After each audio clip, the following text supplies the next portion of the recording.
Este episodio es presentado por M14 for Education, la plataforma de consultoría en sistemas comerciales y competitividad para negocios que comercializan productos o servicios de alto valor, de la cual soy orgullosamente socio.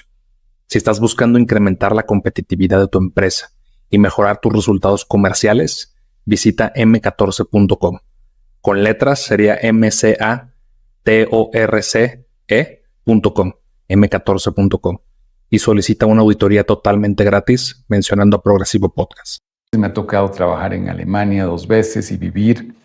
Me tocó vivir en Rusia, en Guatemala, México 2 veces. Ya tengo 20 años de estar acá, en 2 etapas y en diferentes áreas de negocio de Siemens. Eso también lo hace muy interesante, porque cada área de negocio es muy variada y es como estar en una empresa diferente. Entonces, claro, 30 años en una empresa es mucho, y de lo cual además estoy muy, muy orgulloso. Pero ha sido un camino muy variado. O sea, no es 30 años haciendo lo mismo, sino que trabajando desde telefonía, que estuve en el área de telecomunicaciones, hablando de comunicaciones de voz, de datos, de video, después en industria, viendo productos industriales, automatización. He estado en áreas de trenes, metros, o sea, cosas que hablas de un tren y luego hablas de un motor o de un interruptor que es tal vez de este tamaño y el otro es un producto enorme. Diferentes tipos de negocio, venta de productos, de servicios, de soluciones, de proyectos eléctricos. Estuve también en el área eléctrica, o edificios inteligentes. Y digamos, todo es un aprendizaje, porque son tipos de negocio, tipos de empresa diferentes, y además países distintos, y eso lo hace todavía más enriquecedor.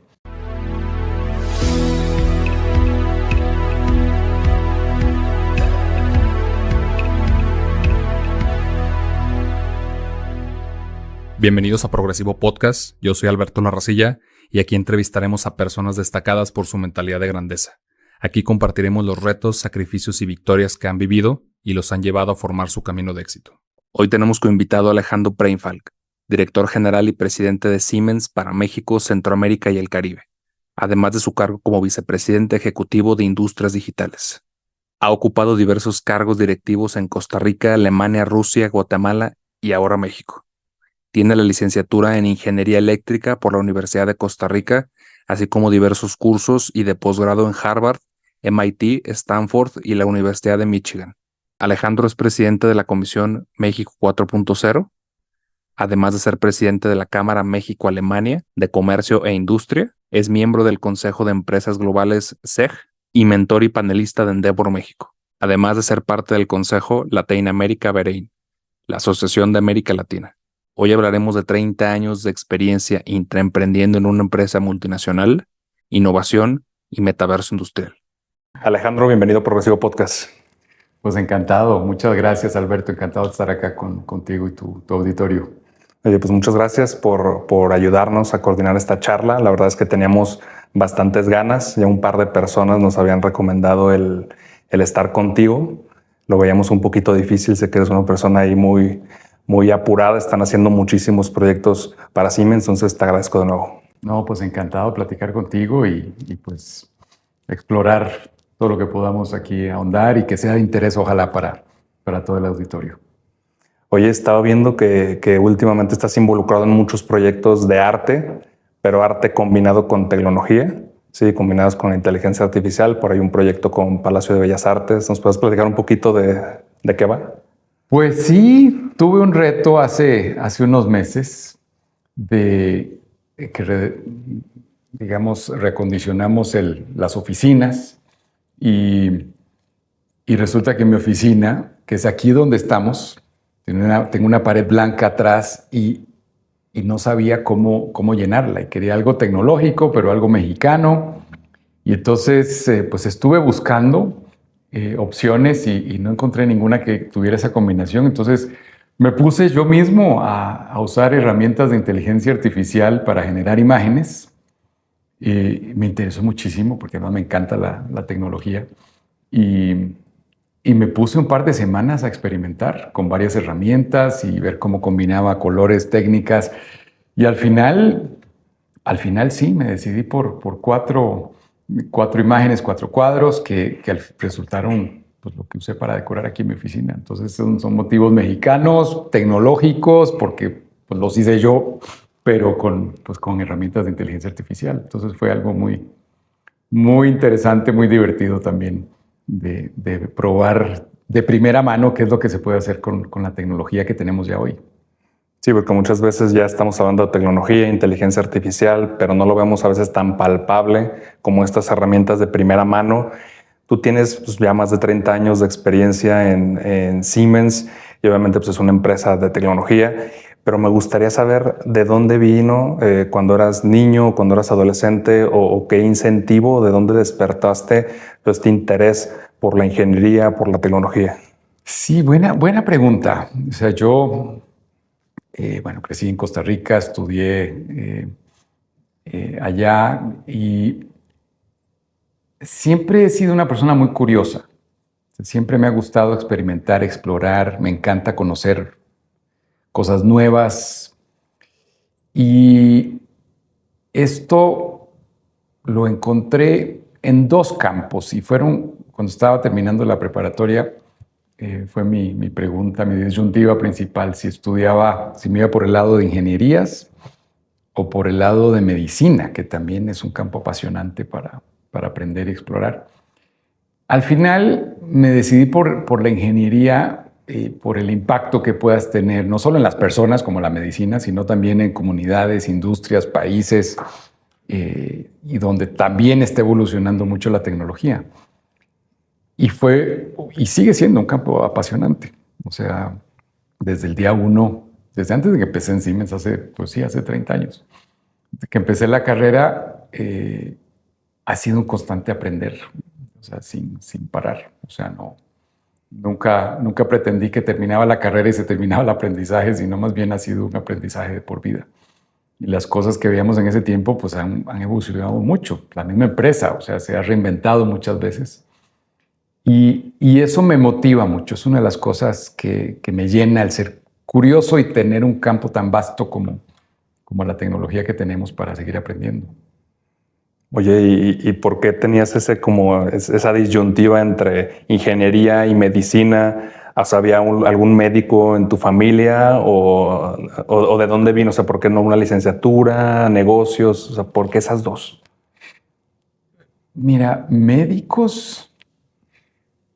Hoy sí hay médicos. Mi hermana menor es cardióloga, pero en el momento que yo iba a tomar la decisión, pues ella no había empezado su estudio. Entonces, realmente no tenía el caso. Y por el lado de ingeniería, mi papá sí tuvo la combinación de ingeniería y negocios, administración de negocios. Entonces sí tenía un poco el ejemplo de él en esos 2 campos. Pero yo creo que más que eso fue la propia curiosidad. O sea, siempre me ha encantado los campos, la innovación aplicada. Y entonces aplicada, sí, por un lado en salud y por el otro lado en tecnologías de impacto. O sea, como ahora llamamos en Siemens, tecnología con propósito. O sea, que puedas ver el impacto. Es más, desde que estaba estudiando, Siemens para mí siempre había sido como la empresa aspiracional, líder de tecnología, y solicité la oportunidad de hacer mi tesis de graduación, el proyecto de graduación de ingeniería eléctrica en Siemens, en Costa Rica, y me abrieron la puerta. Me dijeron, sí, no tenemos presupuesto para pagarte como becario, pero sí, con mucho gusto puedes ir al laboratorio de automatización y hacer tu tesis. Y tuve la oportunidad de programar un sistema de control para una planta cementera. Y esa era mi tesis de estudiante de ingeniería, que al final lo presenté y bueno, me gradué. Pero la mayor satisfacción fue ver que después ese proyecto se implementó en una cementera real para controlar un proceso. Entonces como estudiante fue una satisfacción tremenda. Y cuando terminé la carrera, pues me encantó la empresa. Intenté conseguir una vacante y me dijeron que no había vacantes en el área donde yo había estado, que era automatización industrial. Y a las 3 semanas me llamaron de que había una vacante, pero en otra área, en telecomunicaciones. Estaba relacionada también a la carrera que había estudiado. Entonces dije, bueno, no es lo mismo donde había estado, pero pues es la misma empresa, es tecnología y me gustó la opción y empecé con Siemens en ese momento. Entonces fue una apuesta, claro, hace ya un buen rato en Costa Rica, pero ha sido un viaje impresionante, o sea, constante aprender cuando era estudiante de automatización, después en telecomunicaciones, y desde allá para acá pues he cambiado ya muchos campos, muchas áreas, y lo más apasionante es ver que Siemens sigue evolucionando. Es más, esta misma semana se anunció una colaboración con Microsoft para desarrollar lo mismo que usamos hoy con ChatGPT, pero para industria, y que se llama copiloto industrial. Entonces puedes hablar con una máquina, interactuar, programarla con un lenguaje natural, sencillo, y cosas que son aplicaciones impresionantes que facilitan la vida. O sea, todos los días podemos ver algo nuevo. Entonces yo creo que ha sido una de las cosas que a mí me motivan, o sea, seguir aprendiendo tecnología con impacto, con propósito. Pues es lo que me motiva a levantarme todos los días desde hace un buen rato y ver el impacto que creamos en los clientes, en las industrias, pues también. Yo creo que ha sido eso, o sea, la curiosidad que me movió al campo de ingeniería y que en su momento me tenía con la pregunta si medicina o ingeniería. Es como qué rama puede generar un impacto mayor en la sociedad. Así es, así es. Y además que lo ves de primera mano, o sea, puedes ver cómo mejora la calidad de vida de las personas, cómo de las ciudades, de los países, cómo provees energía, cómo permites manufactura más eficiente y ves cosas impresionantes. Como esta semana estuve en Monterrey presentando en Inc. Monterrey el estado del metaverso industrial y las aplicaciones. Y hay aplicaciones tan variadas como, por ejemplo, con nuestras tecnologías podemos ayudar a fabricantes de prótesis de miembros humanos, ahorrándose hasta el 90% del costo de una prótesis normal. Y el problema que hay ahí el reto es que hay 57 millones de personas en el mundo que no pueden comprar una prótesis por el costo. Y si con esta tecnología bajamos el 90%, pues vamos a ser mucho más accesible la prótesis necesaria a mucho más personas. Entonces, claro que ves el impacto directo de lo que estamos haciendo. Y eso motiva muchísimo. Sí, esto que mencionas de tu proyecto de tesis sobre automatización, que realmente, pues, bueno, hace 30 años no escuchabas hablar de la automatización. O sea, sí, ahí es donde tú mencionas la parte de la vanguardia en las empresas.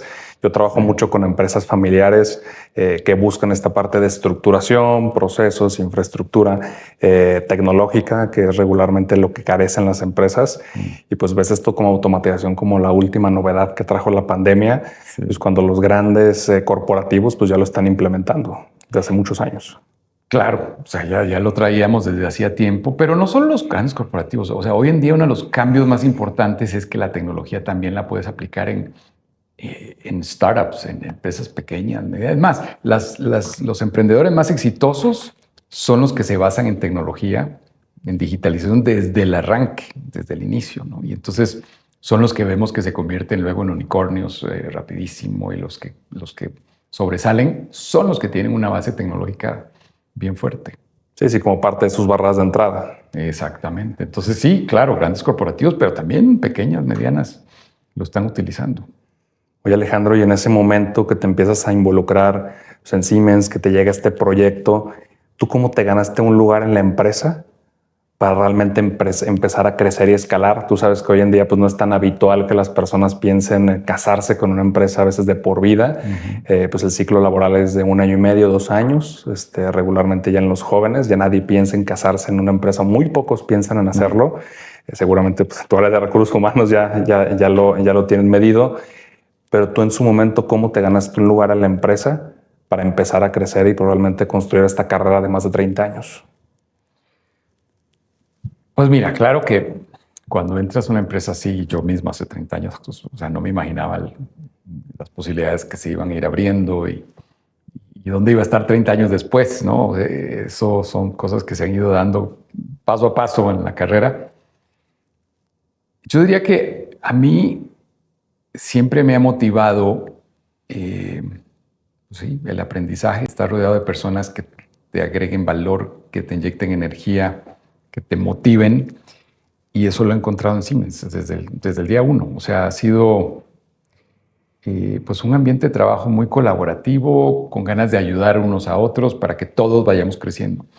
Entonces ha sido, digamos, pues una historia de pasos interesantes que han hecho que cada cierto tiempo se amplíe, se cambie el entorno. O sea, yo he tenido muchos movimientos, inclusive de país a país. Me ha tocado trabajar en Alemania 2 veces y vivir. Me tocó vivir en Rusia, en Guatemala, México 2 veces. Ya tengo 20 años de estar acá, en 2 etapas. Y en diferentes áreas de negocio de Siemens. Eso también lo hace muy interesante, porque cada área de negocio es muy variada y es como estar en una empresa diferente.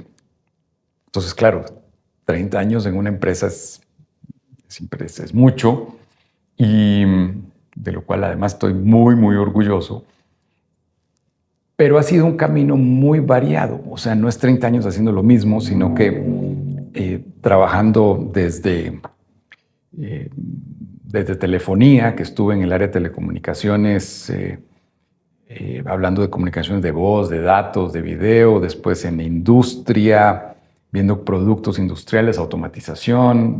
He estado en áreas de trenes, metros, o sea, cosas que hablas de un tren y luego hablas de un motor o de un interruptor que es tal vez de este tamaño y el otro es un producto enorme. Diferentes tipos de negocio, venta de productos, de servicios, de soluciones, de proyectos eléctricos. Estuve también en el área eléctrica, o edificios inteligentes. Y digamos, todo es un aprendizaje, porque son tipos de negocio, tipos de empresa diferentes. Y además, países distintos, y eso lo hace todavía más enriquecedor.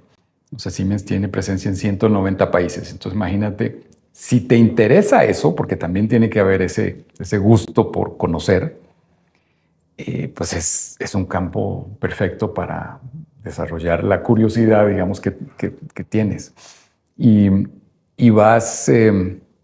no es lo mismo visitar un lugar, un país como turista, que visitarlo ya como lugar o como puesto de trabajo donde vas a vivir y convivir y aprender mucho más la cultura, la idiosincrasia de la gente, conviviendo de otra forma. O sea, no vas de turista y lo ves un día y te vas, sino que vives un poco el ambiente, que fue lo que me tocó en Rusia, Alemania, Guatemala y bueno, acá en México. Entonces, si te gusta esto, porque tiene que ser algo de ambas partes, es un campo de desarrollo perfecto, porque tienes tecnología, impacto con clientes, tienes diferentes exposiciones tuyas a diferentes áreas, negocios y hasta países. Y entonces, pues se convierte, digamos, en una historia, una carrera muy motivante para que todos los días tengas esa chispa, esa energía de levantarte con ganas de hacer algo diferente. Que de hecho parte de la investigación que veía, mencionabas 30 años en una empresa, pero todos los días han sido diferentes. Sí. O sea, creo que eso mantiene, como mencionas, lo emocionante. Definitivamente, sí, diferentes en muchos aspectos, o sea, diferentes en retos que se te presentan, oportunidades, diferentes en conocer gente muy interesante. Yo creo que eso ha sido una de las cosas más apasionantes, de conocer gente muy variada y que aporta muchas cosas a la comunidad, a la empresa y a ti como persona. Entonces ha sido muy apasionante, digamos, el camino. Oye, y dentro de esta zona de confort que tuviste que romper para salir de Costa Rica, pues qué barreras tuviste que vencer, dejar a tu familia, qué tan difícil fue para ti salir de Costa Rica para poder crecer profesionalmente. Pues mira, sí, claro, fue un cambio de vida. O sea, cuando me mudé a Alemania, vivía con mi familia, después me fui a Alemania 1 año y medio a vivir solo. Fue un cambio, pero tal vez no tan traumante como, como parecería, porque ya había tenido antes experiencias previas de estar viajando solo o estar conviviendo con otras familias o en otros entornos. Yo he estado toda mi vida muy relacionado al deporte y estuve en un equipo de natación, después en la selección de Costa Rica mucho tiempo, y entonces nos tocaba pues, competir y vivir en diferentes países, y entonces tenía esa exposición previa. Y bueno, en varios deportes he estado, hasta participé en unas Olimpiadas de invierno por Costa Rica, en esquí, o sea, diferentes disciplinas que me han dado esa exposición a estar, o esa experiencia, digamos, a estar fuera. Entonces no fue un paso tan difícil de tomar el vivir solo, aunque pues sí fue algo diferente en su momento, ¿no? Pero digamos que ya tenía la experiencia previa. ¿Y tuviste en algún momento esta sensación que a veces nos da cuando vamos a vivir a otro país de soledad? ¿En algún momento te sentiste solo? Mira, sí extrañas sobre todo las personas. Pues en mi caso, tengo 3 hermanas menores, mis papás en Costa Rica. Y claro que las extrañas, y es más, y bueno, y amigos de toda la vida, de la escuela y todo, por supuesto. Pero me ha tocado la suerte de conocer gente maravillosa en todos los lugares donde he estado, especialmente en esa primera experiencia afuera, cuando me fui a Alemania, que hasta el día de hoy seguimos siendo amigos muy cercanos. Y eso hizo que la experiencia fuera muy enriquecedora, o sea, que no fuera una soledad, no fuera soledad del todo, o sea, sí extrañar cosas, porque claro que quieres y tienes apegos, pero tiene la ilusión de vivir nuevas experiencias con nuevos amigos, con nuevos conocidos que te van abriendo puertas y vas conociendo cosas que jamás te imaginabas. Entonces, sí he tenido esa suerte de pues, conocer grandes personas y desarrollar amistades de muchos años. Oye, y hablando de esta parte de viajes, ¿tuviste una experiencia o muchas experiencias en tu trayectoria en Rusia, donde te vendaban los ojos? ¿Nos puedes contar un poquito de qué pasaba? Sí, fue impresionante. O sea, me tocó una época que se llama la perestroika, que era justo cuando estaban cambiando de modelo del socialismo al capitalismo. Y había caído el muro unos años antes de Berlín, entonces estaban justo en el momento que estaban cambiando el modelo. Entonces era una combinación todavía de cosas del sistema anterior con el sistema nuevo capitalista, y me tocó, estaba en el área de telecomunicaciones, atender una cuenta pues importante, la empresa más grande en el mundo de gas, que se llama Gazprom, que estaba construyendo sus 8 edificios corporativos alrededor de Moscú. Entonces teníamos que implementar pues, todos los sistemas de comunicaciones del corporativo. Entonces estuve pues, en todo el proceso de venta, preventa, licitación y luego que lo ganamos, la implementación del proyecto. Pero resulta que como empresa estatal y de gas era de misión crítica para el Estado, y entonces las localidades donde iban a estar estos edificios y sobre todo los sistemas de comunicación, que son el corazón de la operación, eran lugares secretos. Y entonces nosotros podíamos saber, o sea, instalar los equipos, pero no debíamos saber dónde estaban físicamente. Entonces sí, lo que pasaba era que nos recogían en las oficinas de Siemens, me vendaban, nos ponían una capuchita, digamos, y nos llevaban en coches para poder inspeccionar los lugares de instalación de los equipos, porque teníamos que hacerlo, pero no podíamos saber exactamente la ubicación por seguridad nacional. Entonces, claro, llegabas y te bajaban al sótano o al lugar donde ibas a instalar y ahí podías ya ver, medir, hacer las pruebas que querías, y luego de vuelta era lo mismo, te volvían a encapuchar y ibas de vuelta para donde querías que te llevaran, ¿no? O sea, y era una experiencia, pues sí, digamos, diferente, ¿no? Porque no te lo imaginas. Y cosas que ni te la imaginas vivir en otros países, ¿no? O sea, eso fue una sorpresa total. digamos, sin ninguna mala intención, era simplemente que era un lugar secreto para el gobierno por la importancia de la empresa. Y entonces, pues nos tocó, o sea, me tocó vivir eso que jamás me lo hubiera esperado ni como parte de... O sea, ¿te advirtieron que iba a pasar o fue sorpresa? Fue sorpresa en su momento. O sea, claro que cuando nos fueron a recoger las oficinas de Siemens, dijeron, bueno, miren, es un lugar secreto, no pueden saber. Pero sí queremos que vayan porque tienen que asegurar que el lugar está bien para la instalación que queremos hacer. Entonces vamos a hacer esto y los vamos a llevar vendados y bueno, pues sí, o sea, nos tocó esa experiencia.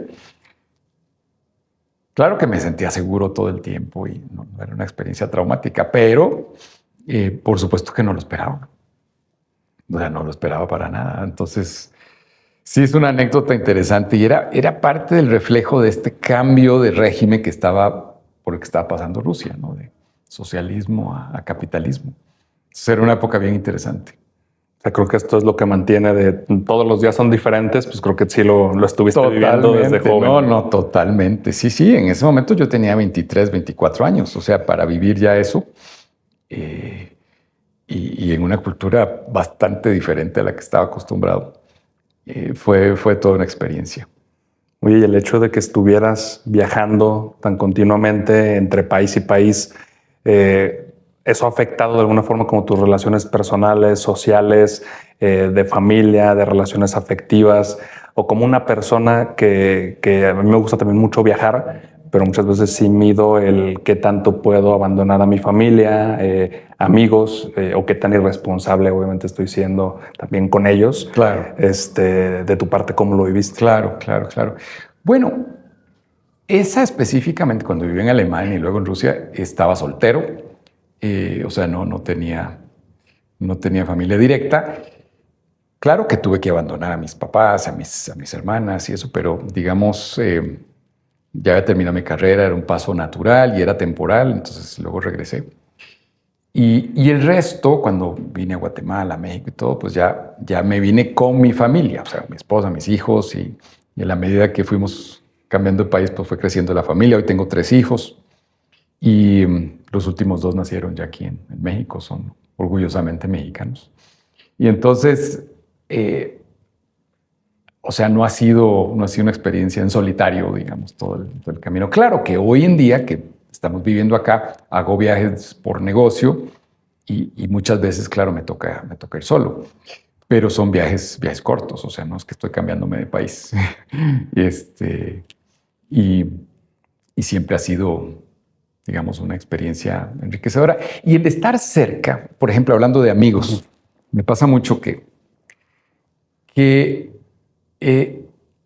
no necesitamos o no necesito estarnos viendo muy frecuente o muy seguido con amigos de Costa Rica, por ejemplo, para que cuando nos volvemos a ver sintamos que no nos hemos dejado de ver nunca. O sea, puede pasar un año que no veo o más que no veo a alguien y si he sido muy cercano, pues seguimos siendo muy cercanos. O sea, como que se genera una relación de confianza tan grande que no necesitamos estar en el día a día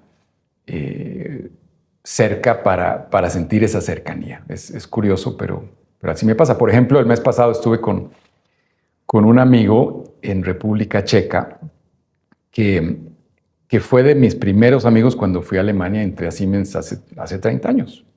Y lo estuve visitando hace un mes y estábamos prácticamente como si nos hubiéramos dejado de ver la semana anterior.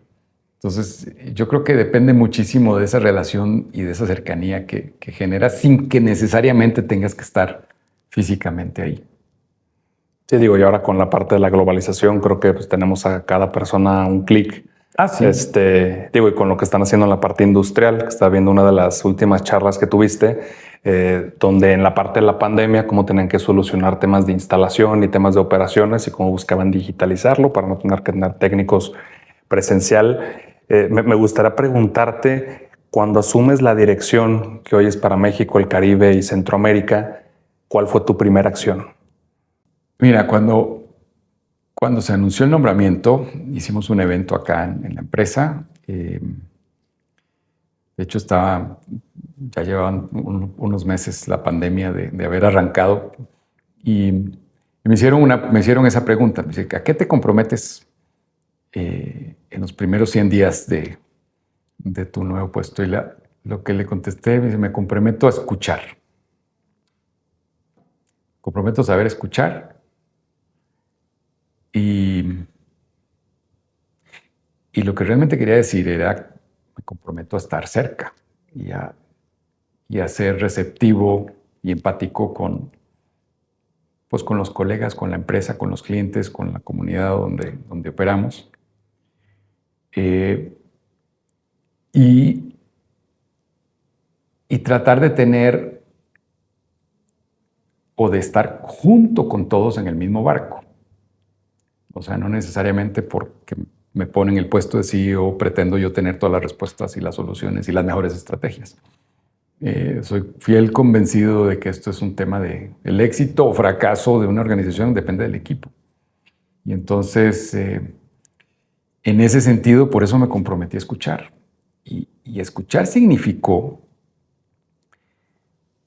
que en los primeros 12 meses después de que me nombraron, ya estábamos en pandemia total. O sea, yo empecé en julio y la pandemia empezó en marzo del 2020. Pero los primeros 12 meses tuve charlas en círculos pequeños de 10, 15 personas con todos los colaboradores de la empresa, con cada uno de los colaboradores. Y pude hablar y intercambiar opiniones con todos. Y eso es la primera vez que sucedía en la empresa, con tener esa cercanía directa, que fue uno de mis compromisos, para mí, más importantes desde el primer día. Y es ese estar cerca, escuchar lo que me hizo a mí y bueno, a toda la organización, estar muy empáticos, muy sensibles, ayudar muchísimo a todos los colaboradores durante la pandemia, con toda la problemática y los retos que tuvimos en el país de enfermedades, vacunación, no solo de los colaboradores, muchas veces de las familiares de los colaboradores también estuvimos cerca y y lograr continuar las operaciones porque no cerramos nunca, estuvimos siempre a la par de nuestros clientes en toda la pandemia como industria crítica, en nuestras fábricas, en nuestras operaciones de venta, de servicio, dándole servicio a la industria para que pudieran seguir fabricando alimentos, bebidas, etc.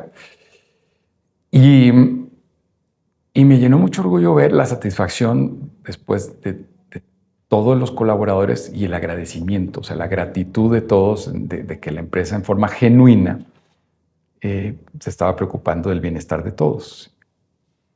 Pero pues muchas veces empecé por ahí, o sea, estando cerca yo mismo de la mayor de todos, básicamente. O sea, en 12 meses le dimos toda la vuelta a la organización y pude tener esa retroalimentación valiosísima de toda la organización, que curiosamente la pandemia ayudó a poder hacer eso posible, porque por conexiones remotas, o sea, por videoconferencia,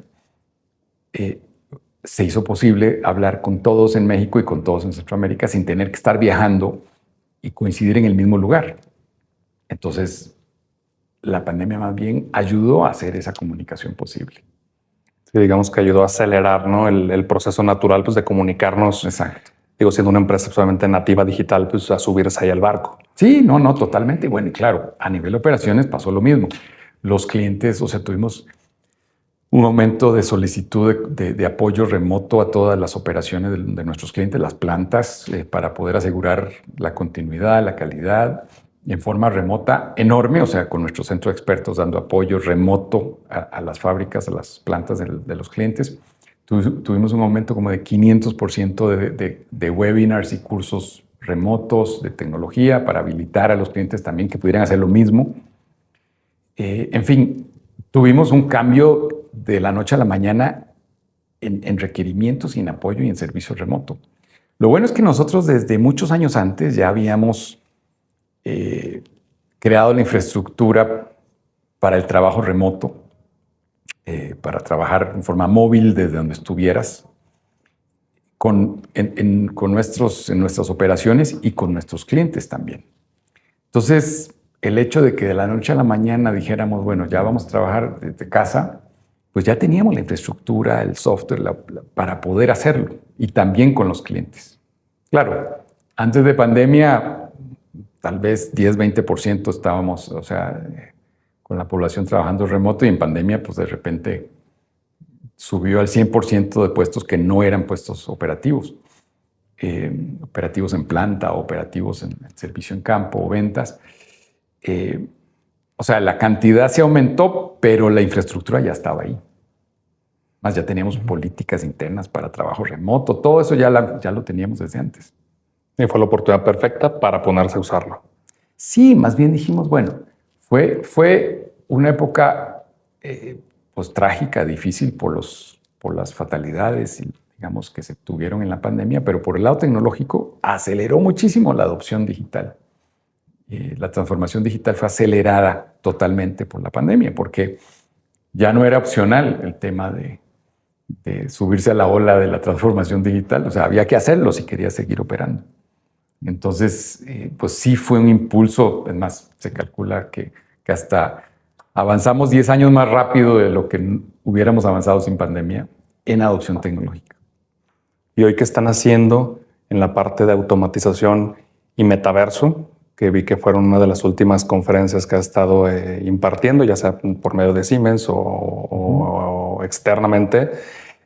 ¿Cuál es el futuro y cómo Siemens se está preparando para realmente poder llevar la inteligencia artificial, la automatización y metaverso, pues realmente poder homologarlo lo mejor posible para México y pues para el resto de países? Mira, es un desarrollo tecnológico impresionante que está trayendo muchos beneficios porque combina el mundo real con el mundo digital. O sea, puedes diseñar productos en el mundo digital primero, puedes simular plantas de manufactura en el mundo digital. Cuando las optimizas, entonces ya las instalas en el mundo real. Y además que las instalas, las dejas conectadas las dos. O sea, se habla del gemelo digital, o sea, la representación fiel del mundo físico en el digital, para irlas optimizando, y después si quieres hacer un cambio o cambiar una línea, adicionar algo, pues lo puedes hacer mucho más flexible, ahorrando muchos costos en energía, mejorando la calidad, haciendo las plantas más flexibles, producir más con menos, ahorro energético, que es un tema muy relevante hoy. Permite hacer cosas como granjas verticales, o sea, agricultura ahorrando 95% de consumo de agua, que es uno de los retos que tenemos, por ejemplo, en México, impresionantes. Bueno, estas tecnologías lo posibilitan. Entonces, el metaverso industrial es una de las tecnologías que además enmarca los demás bloques que se están desarrollando hoy en día, como por ejemplo los gemelos digitales o inteligencia artificial, que está muy de moda hoy con ChatGPT. Bueno, es uno de los bloques de este metaverso que permite simular el mundo real y además optimizarlo y luego conectarlo para tener plantas más productivas. Y no solo plantas, o sea, también podemos hacer gemelos digitales de las personas para poder, por ejemplo, probar medicamentos en el avatar y poder hacerlos más efectivos, personalizados. Puede simular hasta arrecifes de coral para poderlos recuperar y simular las condiciones que se requieren para que se sigan reproduciendo. Optimizar, por ejemplo, coches de Fórmula 1 para poder ganar esos milisegundos por vuelta que hacen al final la diferencia. En fin, bueno, hasta se utilizaron estas tecnologías para diseñar y fabricar la vacuna de COVID, por ejemplo, que anteriormente se requerían hasta 10 años para poder llegar a la dosis correcta y las pruebas prototipo. Bueno, ahora hicimos esas pruebas prototipo y las mezclas en el metaverso, en milisegundos, las combinaciones, millones de combinaciones hasta llegar a la combinación correcta. Y por eso es que se logró diseñar y fabricar la vacuna en menos de un año. Porque de otra manera, todavía hoy en día, con la manera tradicional, ni siquiera tendríamos vacuna de COVID. O sea, prácticamente después de 4 años de que salió el brote a nivel mundial. Entonces son impactos tremendos y se estima que esto todavía, o sea, tiene para crecer muchísimo más. Sí, realmente estamos viendo los primeros pasos para poder homologar estas tecnologías. Tú en tu involucramiento no solo con Siemens, sino también con otras marcas, también con otras empresas o fundaciones sin ánimos de lucro, tú tienes participación en Endeavor, sí, obviamente con proyectos relacionados con emprendimiento. ¿Cómo empezó tu involucramiento con Endeavor en este caso específico? Que hoy estamos viendo una era que podemos ver donde los jóvenes quieren ser emprendedores, donde no se quieren afianzar a una empresa, lo que mencionábamos anteriormente, y obviamente movimientos como Endeavor y como el resto de aceleradoras de empresas o de fondos de capital de riesgo, pues tienen un papel muy importante hacia las empresas que estén buscando innovación tecnológica. ¿Cómo empezaste a trabajar con Endeavor? A mí me encanta el emprendimiento y lo he hecho durante toda mi vida, a pesar de que estoy 30 años en Siemens. También he hecho mucho intraemprendimiento, o sea, emprendimiento hacia adentro de la empresa. Y me encanta porque utiliza la mentalidad de crecimiento. O sea, yo soy convencido que la actitud hace la diferencia. Y los emprendedores vienen con esa chispa de mejorar las cosas y a un nivel de revoluciones normalmente mayor a la mayoría. Por ejemplo, en pandemia, hablando con emprendedores constantemente, cambiaban la perspectiva que veías en las noticias cuando veías solo noticias negativas de cantidad de muertos y de impacto y de falta de vacunas, etc. Hablabas con los emprendedores y más bien veían oportunidades de negocio, oportunidades de mejorar procesos que antes se hacían manual, ahora utilizando digitalización de cualquier tipo de proceso, en cualquier tipo de industria. Y entonces te inyectaban optimismo, te inyectaban dinamismo mental también, y te abrían el campo de ver que claro, que cada crisis trae una buena oportunidad de mejorar las cosas. Es más, a veces se necesita una crisis para mejorar algo de una manera sustancial. Y este pensamiento exponencial se da mucho en el área de emprendimiento. He aprendido muchísimo y me permite también compartir conocimientos que tengo de la industria, de la carrera, de Siemens, de países, etcétera, y poder ser mentor, poder compartir experiencias, poder también ayudar a los emprendedores, orientarlos o también comunicarlos con la empresa y buscar áreas de sinergia y colaboración. O sea, hemos hecho muchas colaboraciones con emprendedores a nivel Siemens, de complementar soluciones, de utilizar algunos inclusive como proveedores o Siemens ser proveedor de ellos, en fin. Para mí es el ejemplo claro del desarrollo de un ecosistema. O sea, de que no, para generar un cambio real en transformación digital, necesitas trabajar en equipo. O sea, un ecosistema, no puedes hacerlo solo. Entonces, por eso en Endeavor se presta muchísimo para trabajar con los emprendedores, ganas mucho, tú también das mucho al sistema, y también pues todos los jugadores tienen un valor agregado enorme, incluyendo la empresa, la comunidad, el país. Lo mismo pasa con las otras asociaciones o confederaciones donde trabajo, por ejemplo en Concamín, que estoy a cargo de la Comisión de Innovación y Digitalización Industrial, y ahí tenemos acceso a 1.200.000 empresas industriales en el país que están afiliadas a través de más de 120 cámaras y asociaciones a Concamín, o en la Cámara México-Alemana de Comercio también, donde tengo el honor de ser presidente. También tenemos ahí impacto con más de 2.000 empresas alemanas de capital alemán que están operando en México. En el Consejo de Empresas Globales también, que es un foro muy importante donde empresas globales operan en México y también desarrollan iniciativas en este sentido. Y yo soy convencido de que el impacto se multiplica si lo hacemos en equipo, ¿no? Por eso es que menciono muy seguido, el paso del ecosistema al ecosistema. Estoy convencido que esa es la manera de generar mayor impacto.